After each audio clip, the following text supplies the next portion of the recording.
Welcome everyone to tonight's meeting of the Urban Planning Delegated Committee.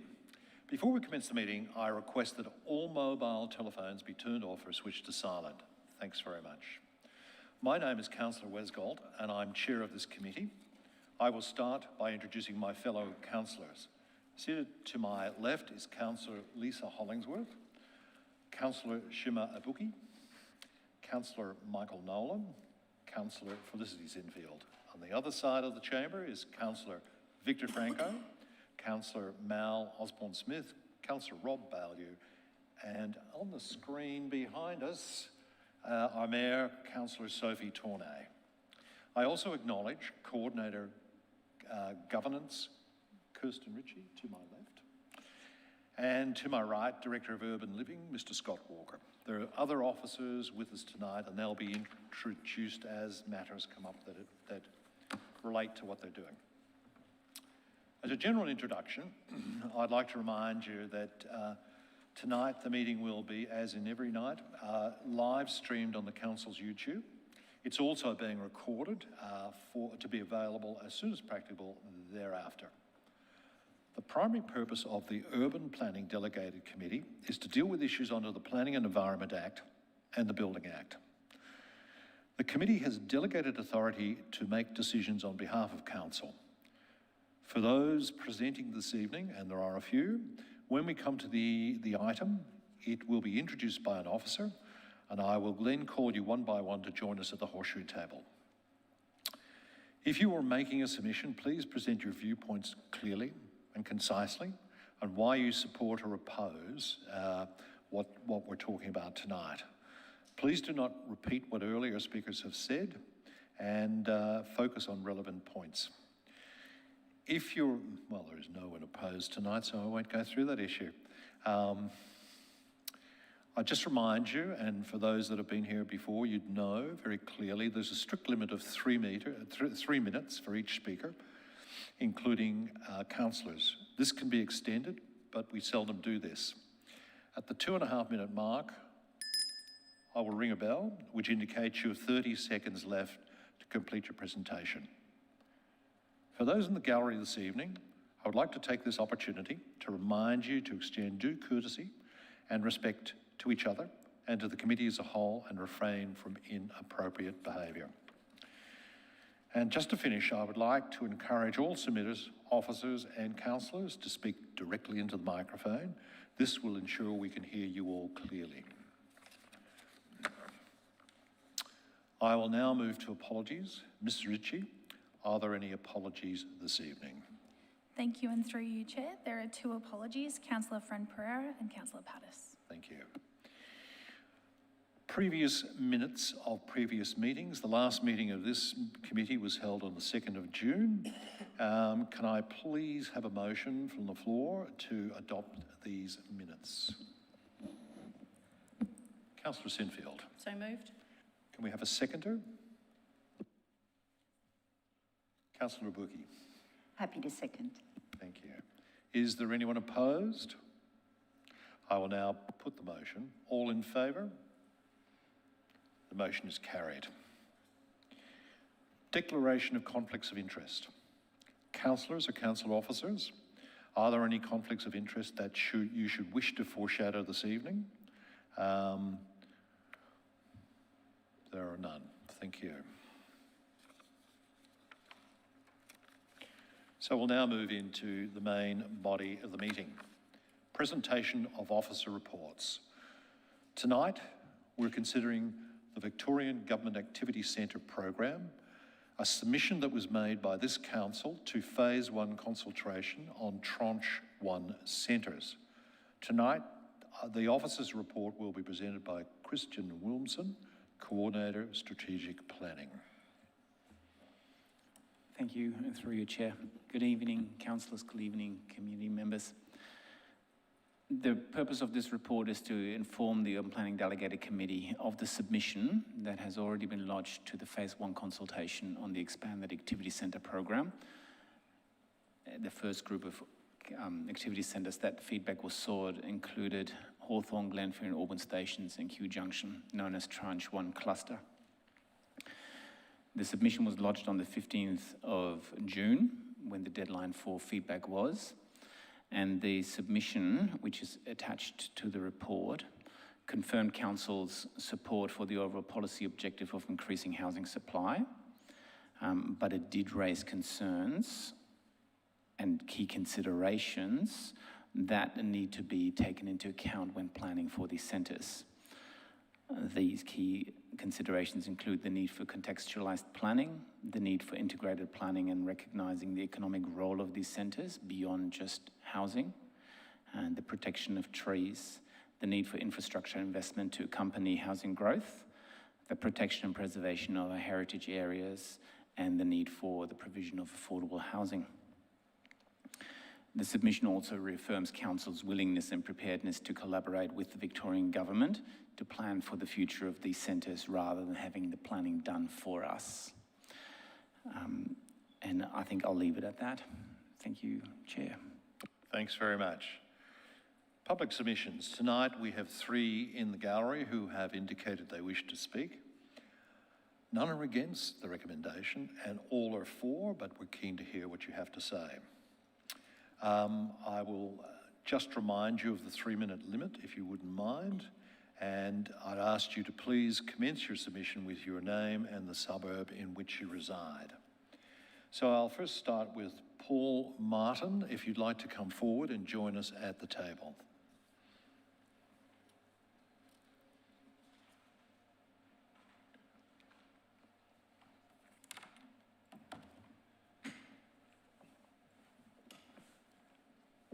Hello, Mayor, Councillors Committee.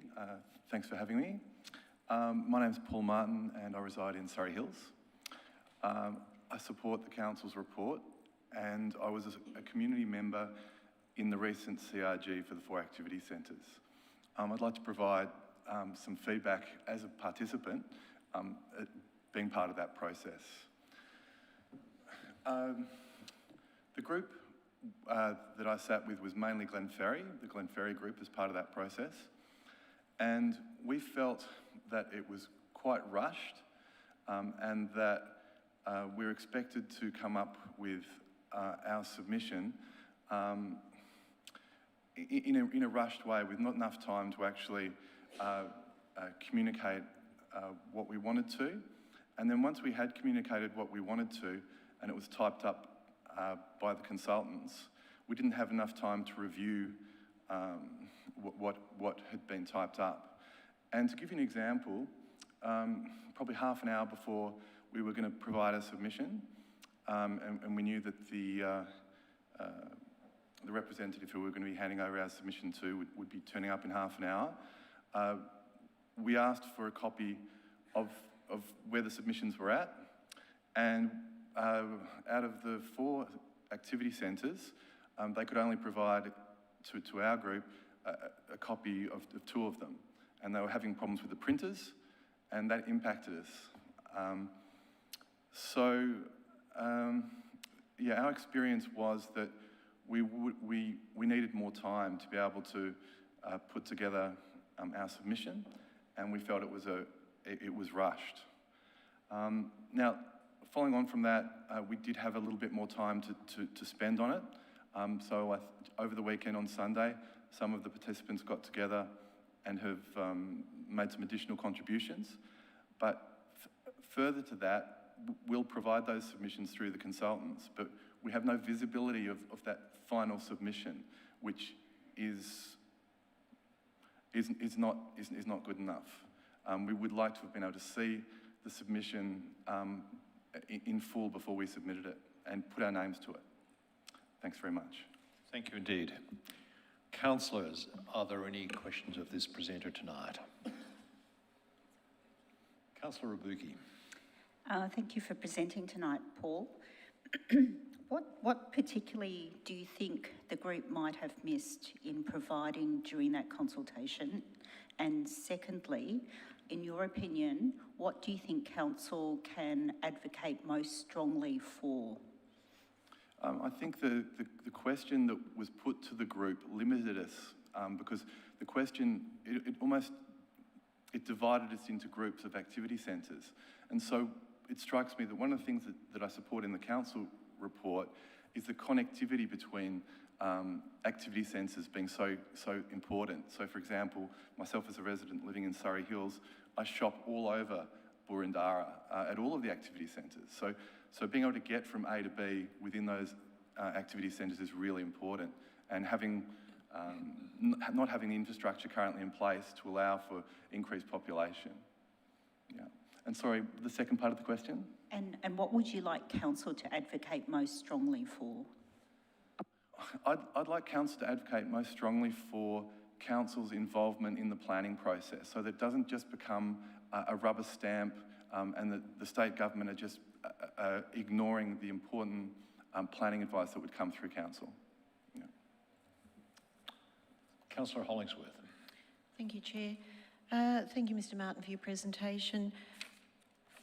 When you left the forum, did you have any assurance at all that any of the information that you sought copies of would be provided to you? No. So in the cases of the other two submissions, we were told we were not given any indications we'd be provided with those, and I haven't seen them today. And do you know if that information will be put on the website at some stage, even if it's not shared with you prior to it being uploaded to the website? Is it your understanding that it will be a public document? I should know that, because that should have been clear. I'm not sure that it will be. I hope it will be, but I don't recall whether or not they indicated that it would become a public document or not. Yeah. Look, thank you very much. I hope you do get the information you seek in due course. Thank you. Councillor Osborne-Smith. Thank you, Paul, for your presentation tonight. Just a quick question more on the emotional side of this process, the CRG process. Would you suggest that at the end of this exercise, it was the feeling of the majority of participants that this exercise was I won't say a sham, but was poorly executed? I'm just trying to get a feel for the pulse of the group and the whole process, the CRG process. If you could describe that. I think when you're rushed through, and there wasn't a mechanism within the process to remedy what had happened. You know, we had to privately, a number of us as part of the Glenferrie group, connect ourselves and then meet again privately last night. And I think that the process should enable the completion of the process, not be rushed, and that, you know, if you're running out of time because the CRG's printers aren't working and they can't supply you with information, well, you know, I think everyone would benefit from not being rushed and actually having a proper chance to be part of the process. So I'd say that it very much felt rushed, and we couldn't give it our best because of that. And within the group that I was part of within Glenferrie, we all felt that way. Yeah. Thank you, Mr. Martin. You can now resume your seat in the gallery. I'll now call upon Julie Mohlhauser to join us at the table. Thanks very much.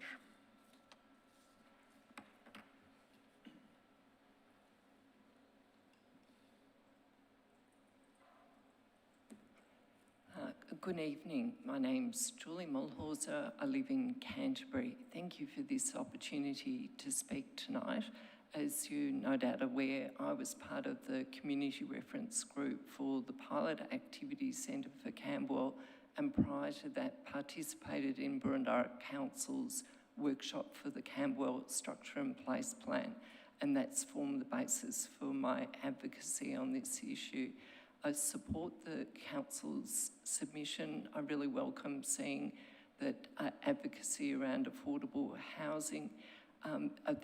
Just a reminder about how unaffordable housing is in the current environment. Roughly a 65% discount would be needed for the lowest quintile household to afford a 602,000 unit, two-bedroom unit. For the next quintile, it's a 45% discount, and for the middle income quintile, it's roughly 18%. So you're seeing 60% of households by income not being able to afford the average two-bedroom unit cost. That's 2023 figures. The other things I'd just like to canvass, the process, the community reference group process. As you're aware, there are a number of issues with the pilot activity centres, the most prominent being the lack of details and documents. There is the documents that I've been requesting since December last year still haven't been provided. There's now been 2 documents motions in the Victorian Upper House and requests by the select committees for these documents.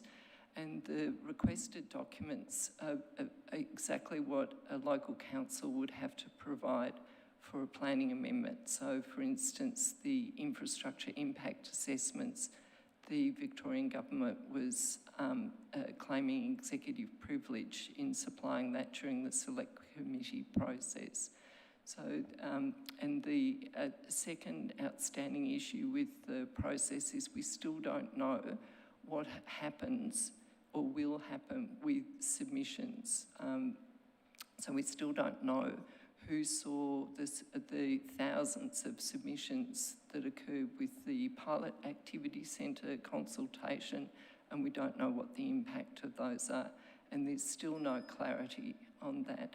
And then just briefly, as you're aware, there were 2 disallowance motions sought on 3 planning amendments that wasn't successful, but there's still the opportunity for a disallowance motion on GC 252, which is the application of VC 257. Thank you. Thanks very much, Ms Mulhauser. Councillors, are there any questions of this presenter tonight? Councillor Buki. Thank you for your presentation, Julie. When you have requested the documents, what reply do you get? And do you believe that those documents exist and are not being released? Or, right. So the infrastructure impact assessments we know exist, that they were responses to my questions on notice. Those questions on notice, it took me going on national television to get those answers, and they exist. Part of the issue with the community consultation process is that we didn't have a name, email or phone number to get in touch. We just had a generic activity centres at DTP. The initial response I got in December was that they weren't ready for release, and then it been direct requests through the offices of John Berger and Ryan Batchelor, as well as other community groups asking for it, and then that was part of a documents motion in the Upper House on the 5th of March, and again in the select committee. So there's been a number of requests. Some of the other things I've been requesting are strategic documents, such as previous reports, at the earliest, which dates back to 2019. So those documents may actually not exist, but they were certainly committees that were convened to write reports. There doesn't appear to be any further questions. Thank you again, Ms Mulhauser. You can return to the gallery.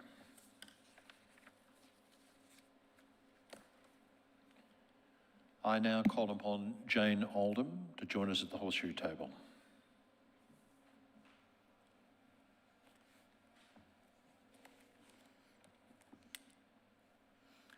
Good evening, and thank you for the opportunity to speak. Jane Oldham from Camberwell on behalf of the community group, and I'm reflecting tonight some direct feedback from our members and from others in the community.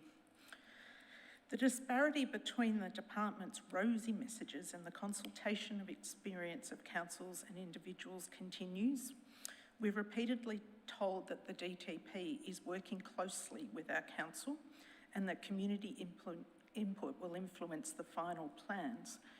But with the BFO and the HCTZ already gazetted, it feels to people that the real outcome is limited to a question of maps and schedules for the cause.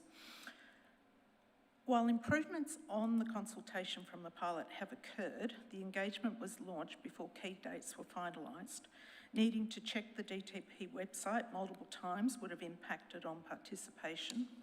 Excluding mention of catchments in the publicity must have been a contributing factor to only 97% people attending drop-ins, 296 attending the webinar, and 531 surveys for Q to Auburn. To understand place, the CRG members were tasked with providing a statement of advice to the Minister for Planning that answered the remit, how do you plan for more homes whilst strengthening the things that make it unique? A 5-day process was condensed and felt rushed. Statements handed over to the Minister were incomplete, and after 10 days of negotiation, the groups were given a final 5 days to review their work. A participant without prior understanding could believe that the final plan will explicitly plan for neighbourhood character to be retained, planned for the community, the infrastructure needs, new walking and cycle routes, new open space, and that setbacks would be unchanged. They could be ignorant of any change in heritage precincts, have no knowledge of the impacts of the new townhouse and low-rise code, and may not have realised there will be rezoning for increased height. Overall, perhaps what stood out the most was the deep concern that existing tree canopy is at risk, and a call for council to take any action open to it to ensure it is retained. A sincere thank you to officers for negotiating the attendance as observers for the Q to Auburn event, namely Councillor Bailey for the evening session and Mr Windeyer for both sessions, including giving up his Saturday. For those who felt they were walking into a trap, your presence gave comfort. Participants on the Glen Waverley line, CRG, were confused when they were told that no decision has been taken to exclude Burundara streets from those catchments. We are concerned the government may later claim to have listened to feedback when announcing any exclusion. Ms Oliver, can you move towards wrapping up? Thanks very much. So above all, there is immense community frustration with the lack of transparency around the planning outcomes. We're in support of the motions tonight. Thank you. Thank you. We'll now move to questions. Councillor Hollingsworth. Thank you, Chair. Thank you, Ms Oldham, for your presentation. You talked about, you felt there was some disparity of your role and the role of those that were facilitating the forum. Did you get the opportunity at all to deviate if you felt that the set format, the set questions didn't thoroughly address the seriousness of some of your concerns? Were you allowed to deviate and say, can we include this? Or have you considered that? If I could break it up into two different parts of the consultation, the drop-in sessions, the messages are very limited there. The planners are completely focused on the activity centre and don't want to go anywhere further than that. So if you raise the new townhouse low-rise code or the minister's discretions under VC 280, it's just a blank. In fact, I know more than they do. It was quite concerning. So in that respect, no, you were very limited to what they wanted. In the CRG group, people did want more information. The planners were only there for the first 2 hours, and the answers they gave didn't address the concerns of the community, and many of them really want to understand the program, and they want a map, they want to know how they're going to be affected, and they want to challenge the program. So that rightly, we did have to be confined to the remit. Saying that it was AI that took our input that felt rushed and then created a draft statement of advice for us to go through. So it changed the emphasis. So heritage was something that was big for the Auburn group I was in, and yet it came on the bottom of first page. So although we could, within the realms of, let me get it right, it was open space, moving around, safety, infrastructure, and character, we couldn't really go outside that. So you didn't really know that there was going to be a catchment at the end of it, or a call, or heights. Thank you. And Chair, if you may, just one very brief follow-up question. So where you did ask questions that the facilitators weren't able to ask, did they agree to take your questions on notice and provide a response? On the Wednesday night they did. They were particularly sort of planning questions, what about heritage, etc. The answers that came back were limited to the typical answers that you get. So they didn't really answer the questions that were being asked, and some people still want more comprehensive answers. On the Saturday, we were just more focused, and the way in which getting outside the remit and people with emotion was dealt with was, you'll need to leave, you've got the option to leave now, and it will get shut down if it becomes unsafe, whatever that meant. But actually it went well. It was managed. Thank you. And thank you to Councillor Bayou and Mr Winmire for attending. Thank you. That appears to be all the questions. Again, thank you, Ms Oldham, for presenting this evening. You may return to the gallery. We will now return to officers for matters arising. Thank you, and through you, Chair. Thanks to all the presenters tonight.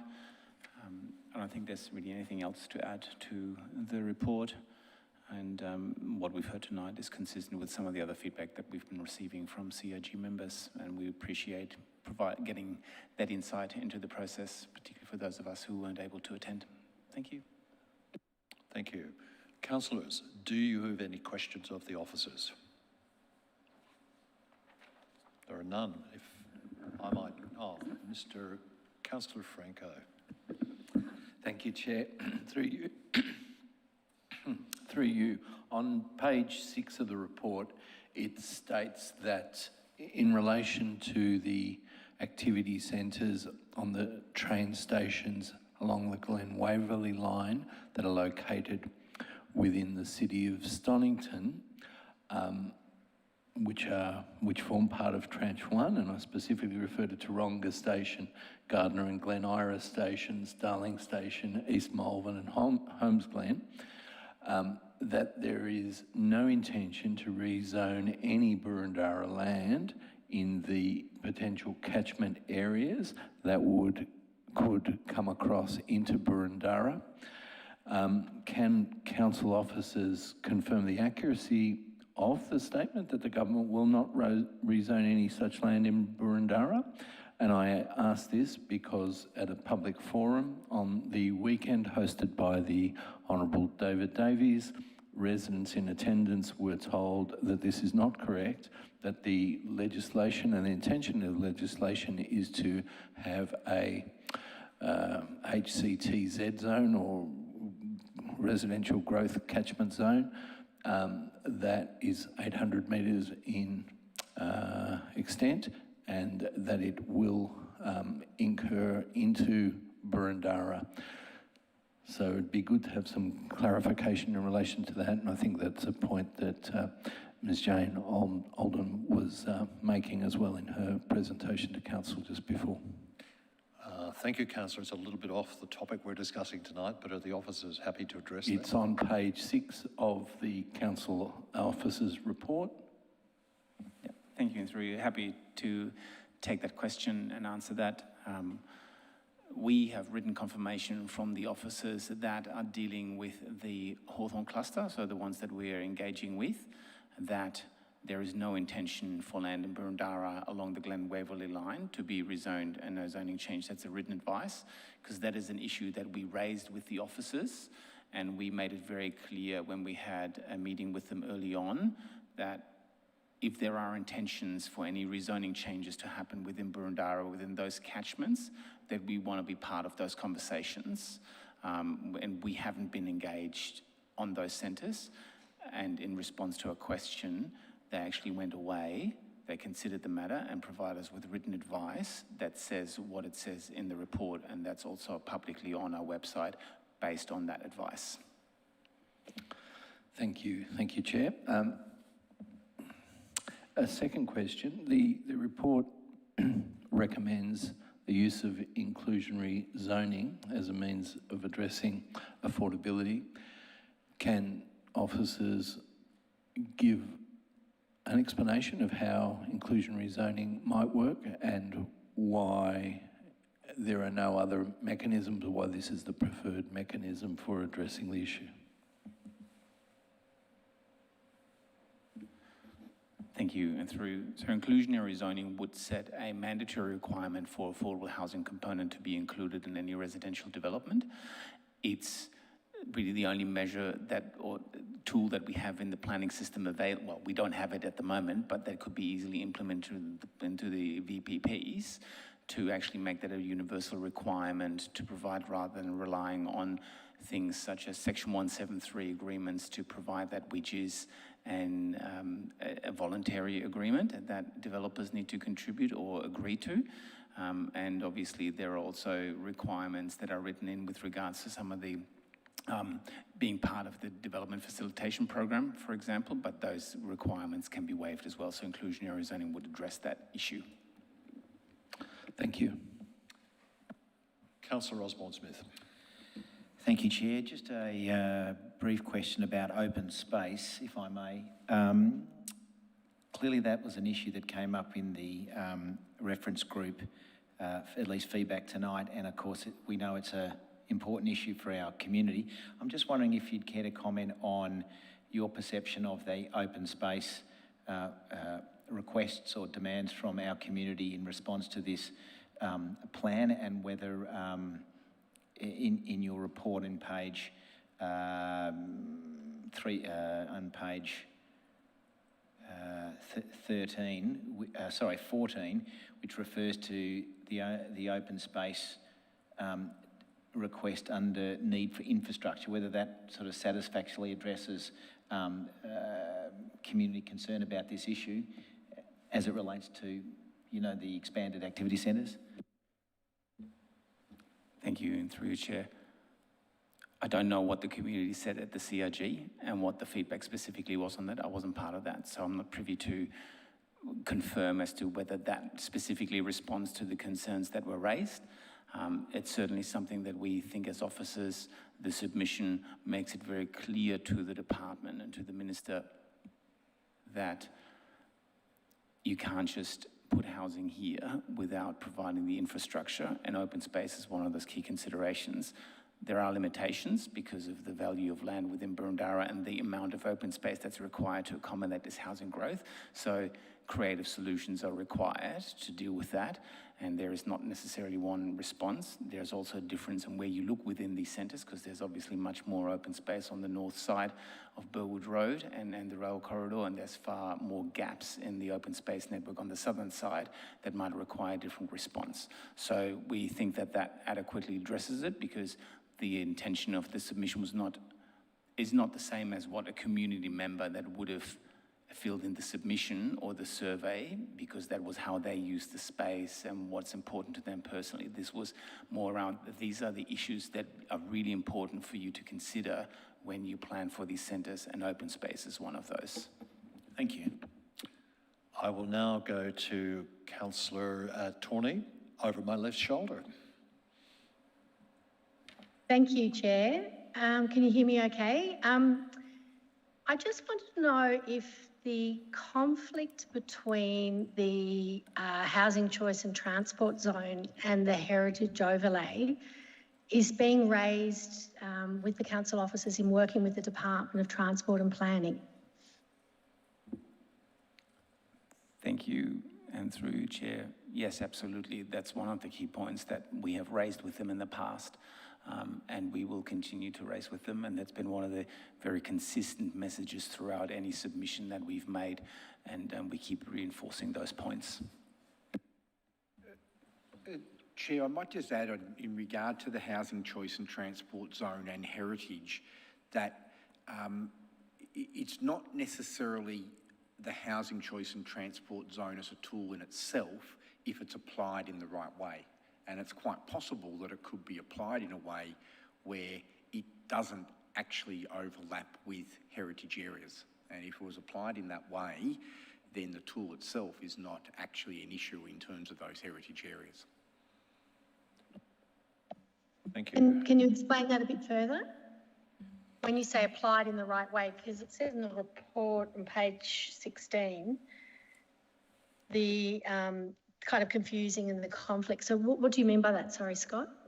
Thanks, Chair. Perhaps we've advocated in the past that the housing choice and transport zone should not be the underlying zone applied where there is a heritage overlay.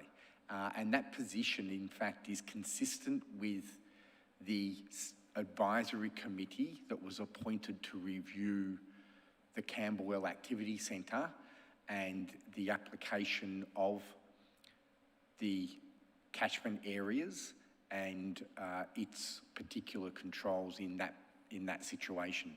In fact, that advisory committee recommended that the new zone should not apply where there are heritage overlays.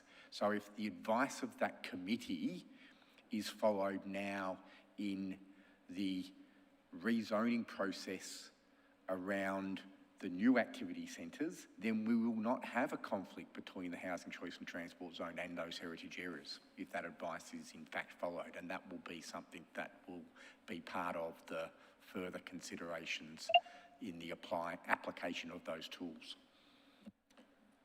Does that answer your question, Councillor? Yes, thank you, Chair. Thank you. Councillor Hollingsworth. Thank you, Chair. This question, perhaps Mr Walker, is actually relevant to what you were just talking about. So Ms Mulhooser asked the question about the infrastructure impact statement when she was on the CRG, obviously with the Camberwell Activity Centre, and she made the comment that there is no infrastructure impact statement that's been provided yet. Is that your understanding as well? Right. And so would the same be required for each activity centre, that we would be asking for that throughout this whole process with all the consultation and all of the interaction with the DPT? Yes, it will. We don't believe that the planning work to apply an activity centre plan and the new zones for the 6 additional activity centres within Burundara across the 2 tranches will include that sort of infrastructure planning work and detail. And if I could just add, has the government been receptive to the request for the impact statement? Is there an understanding that there will be a statement provided in due course, or are you saying that at this stage it's unlikely that that will be provided?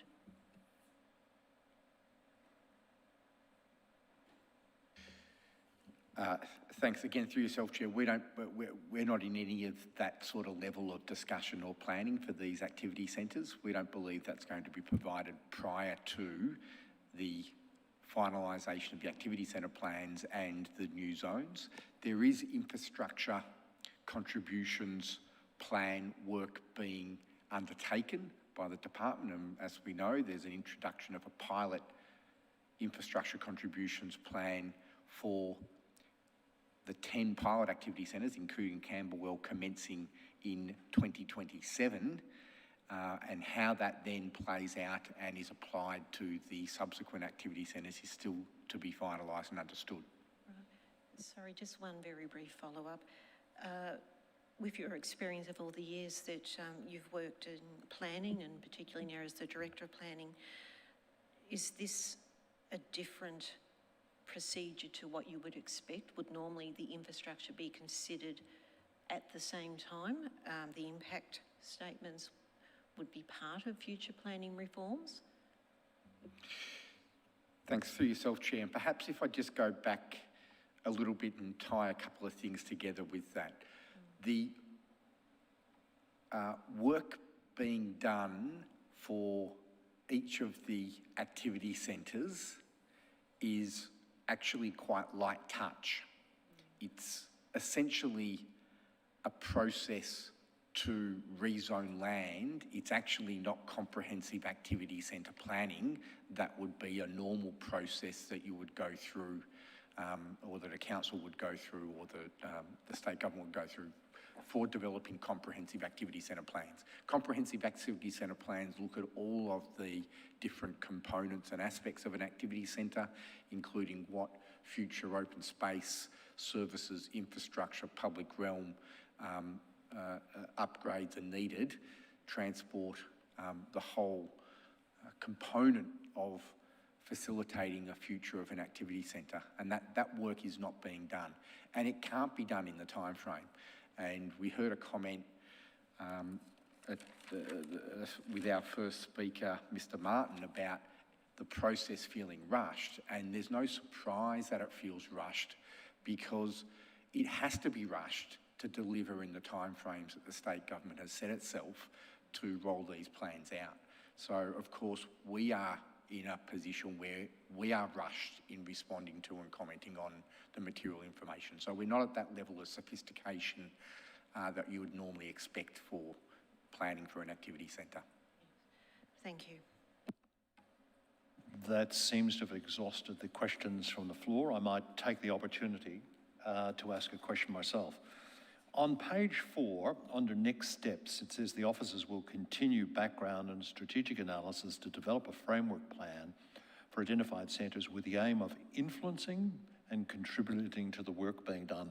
Could I just ask you to elaborate upon that and understand what tools you've got and how we might exert that influence? That'd be great. Thank you.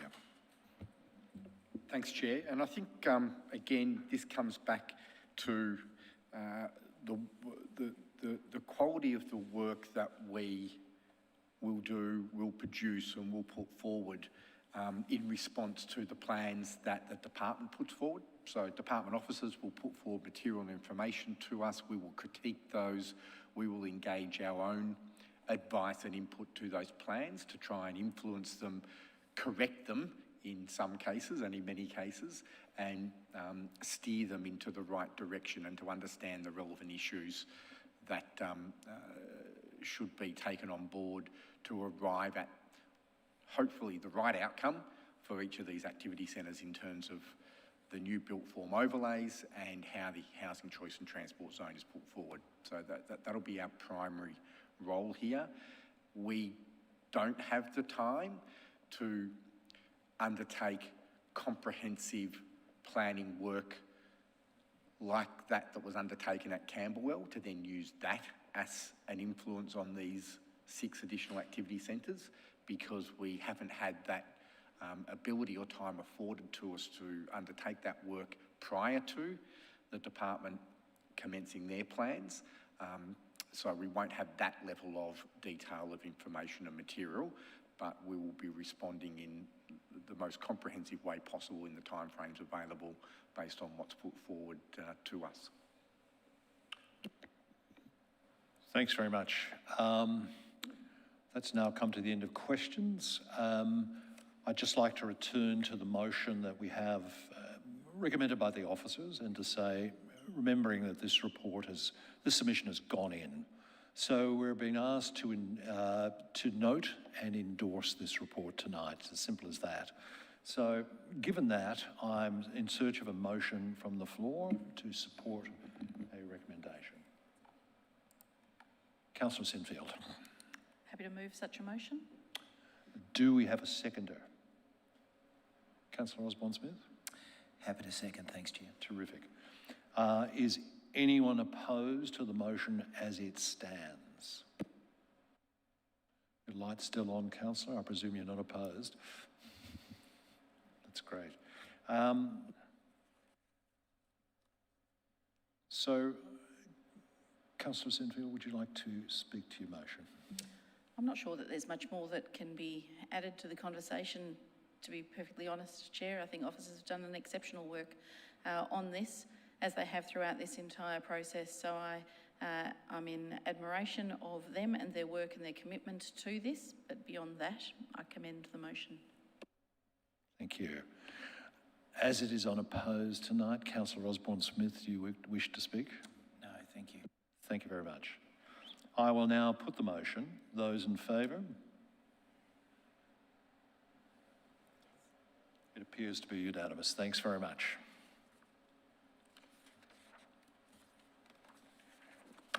We'll now move to item 5, general business. Councillors, are there any matters of general business this evening? Councillor Tawney.